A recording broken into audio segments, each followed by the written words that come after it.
కొరింథీయులకు రాసిన 2వ పత్రిక 8వ అధ్యాయము 9వ వచనము, 2వ లైన్ అండి. ధనవంతులు కావాలనని మీ నిమిత్తము దరిద్రుడాయను.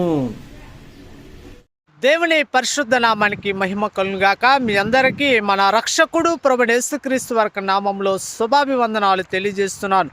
ఈ 2026వ సంవత్సరము మీరందరూ ధనవంతులుగా మార్చబడునుగాక. పరిశుద్ధ గ్రంథమైన బైబిల్ గ్రంథంలో ఒక గొప్ప దేవుని యొక్క లేఖనము మనందరూ తెలియజేస్తుందండి. మనందరి గురించి తెలియజేస్తుంది. ఆయన ధనవంతుడై ఉండి మనందరినీ ధనవంతులుగా మార్చటానికి ఆయన దరిద్రుడుగా మార్చబడ్డాడండి. ఇంత గొప్ప దేవుణ్ణి మనం కలిగి ఉండటం ఎంత గొప్ప ధన్యతో తెలుసా?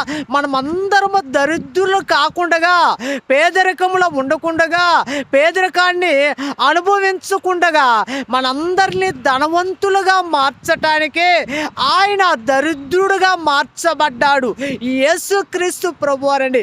పరలోకములో ఆయన ధనవంతుడే, భూమి మీద కూడా ఆయన ధనవంతుడే.